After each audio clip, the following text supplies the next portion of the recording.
डोंबिवलीतून एक धक्कादायक घटना समोर आली आहे। कल्याण डोंबिवली महानगरपालिकामध्ये महिलांच्या सुरक्षेचा प्रश्न पुन्हा ऐरणीवर आलाय। सावळाराम क्रीडा संकुलात कार्यरत असलेल्या एका महिला कर्मचाऱ्याला वरिष्ठ लिपिक भूषण पाटील यांनी कामावरून काढून टाकण्याची धमकी देत तिच्याकडे शरीर सुखाची मागणी केल्याचा गंभीर आरोप करण्यात आलाय। या प्रकारामुळे महापालिका वर्तुळात मोठी खळबळ उडाली आहे। या घटनेची सुरुवात काही दिवसांपूर्वी झालेल्या वादातून झाली।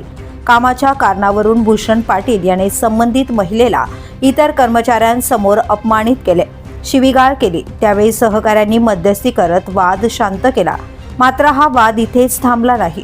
काही दिवसांनी आरोपीने पीडित महिलेला व्हॉट्सअप कॉल करून तिला नोकरीवरून काढून टाकण्याची भीती दाखवली।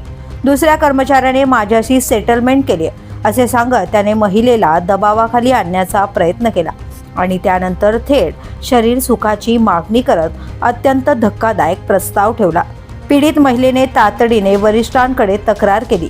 मात्र इतका गंभीर प्रकार घडूनही प्रशासनाने तात्काळ कारवाई न केल्याने प्रश्नचिन्ह निर्माण झालं। अखेर न्याय न मिळाल्याने महिलेने मानपाडा पोलीस ठाणे ते धाव घेतली आणि तक्रार दाखल केली। पोलिसांनी या प्रकरणी गुन्हा नोंदवत भूषण पाटील याला नोटीस बजावली।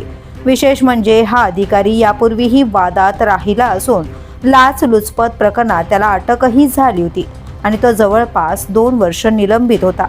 आता या संपूर्ण प्रकरणाची चौकशी सुरू असून महापालिकेच्या कारभारावर पुन्हा एकदा गंभीर प्रश्न उपस्थित झाले। महिलांच्या सुरक्षेबाबत प्रशासन किती सजग आहे हा मुद्दा पुन्हा चर्चेत आलाय।